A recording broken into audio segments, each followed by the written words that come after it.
Guys, today on Senior Talk, we get to talk to my dear friend, Vice President of Senior Services at Chicago Commons, Mr. Terence Santos De La Rosa Sims. This topic is so specific. How are you doing before I even ask you? How did we get here? I'm doing great. I'm doing the best I can. How are you doing?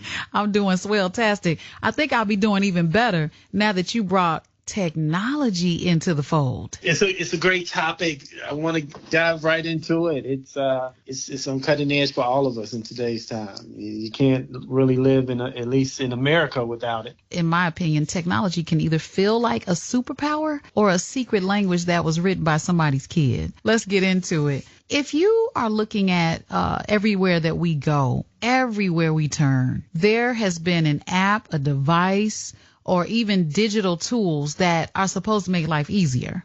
But if you've ever tried to reset a password and ended up questioning your entire existence, technology can have a mind of its own, Terence. Here's my question to you. Technology, because it's so often promoted as a solution for aging, do you see it overall as more helpful or more challenging for seniors?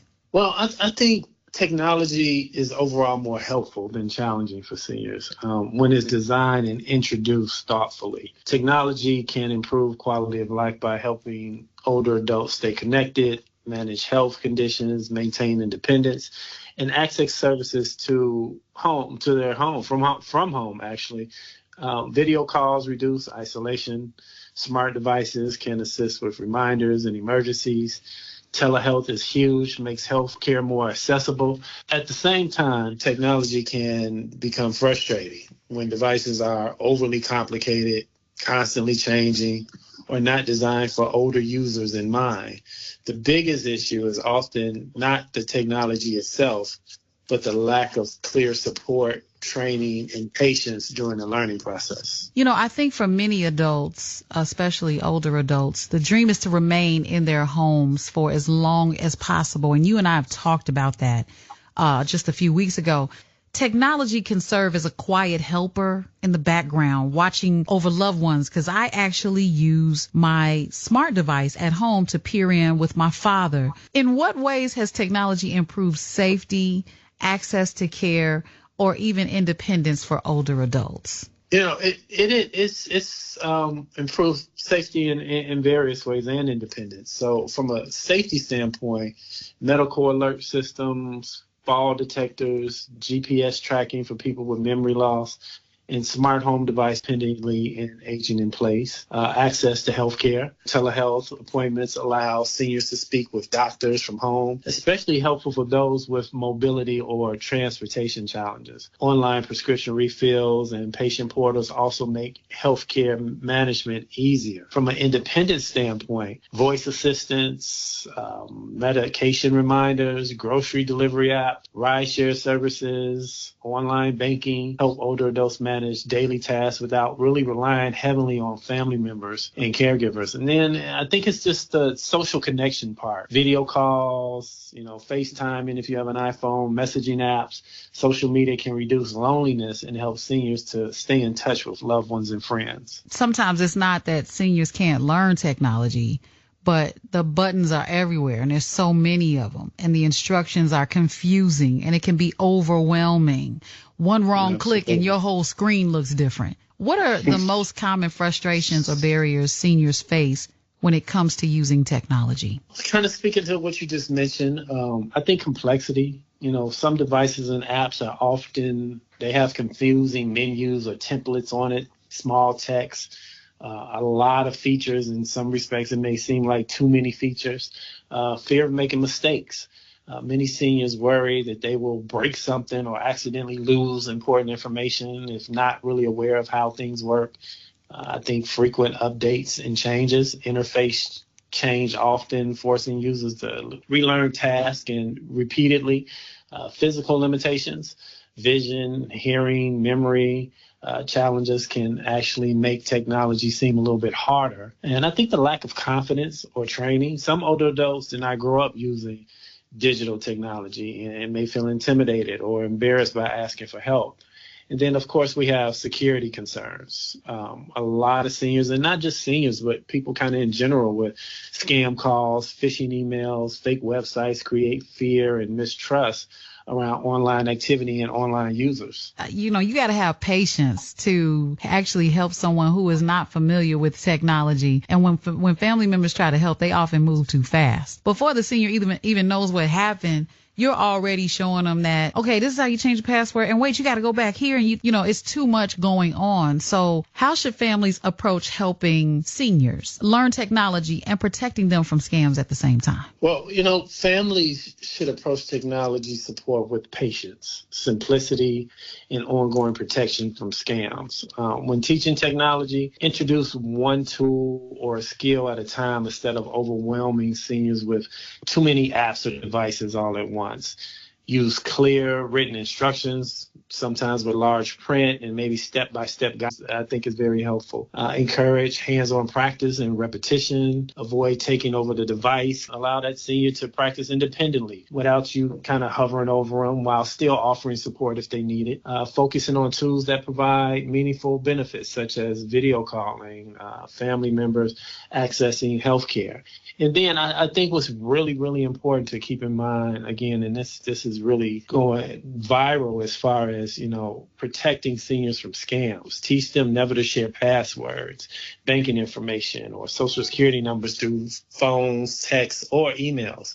Explain common scams, including fake tech support, urgent payment requests that they may get via text or on the phone or voicemails left. Set up strong passwords, authentications, two-factor authentication, spam filters, malware, software that updates constantly. I would think, encourage seniors to check with trusted family members that kind of know technology, that's pretty savvy. Before responding to suspicious emails and financial requests, ask a family member, hey, what do you think about this? And then maintain communication so that they feel comfortable reporting mistakes or concerns without feeling embarrassed, like, oh, well, I don't know, so I'm just going to kind of keep it to myself. You know what? That was all too much just in you explaining what we need to look out for. But, unfortunately, scammers are becoming more sophisticated. And the older adults are often targeted through phone calls, emails, text messages. And these things are designed to create fear and urgency. And I don't know how many times I've seen this happen, saying they just knew that it was authentic. They just knew that it was a family member. What are the most important rules seniors should follow to protect themselves from fraud and identity theft? I know you touched about it earlier, but I definitely want to be more specific because I'm thinking of a situation that happened to my dear grandmother a few years back. So you really have to be mindful. So let's use the phone, for example. What's really running rampant these days is that scammers, hackers, they disguise certain phone numbers and it comes up on your phone. Let's say you have Chase Bank. It will literally be, the name will come up on your call ID as Chase Bank, and it will be the actual number to Chase Bank, but specifically it's a spoof number. So basically a spoof number is a fake number that appears to be the correct number, a number that comes from somewhere that may be familiar, and you think that is actually coming from Chase Bank. They have the language, they have the script and the things that they need to say, and they will walk you through an entire process asking for certain information.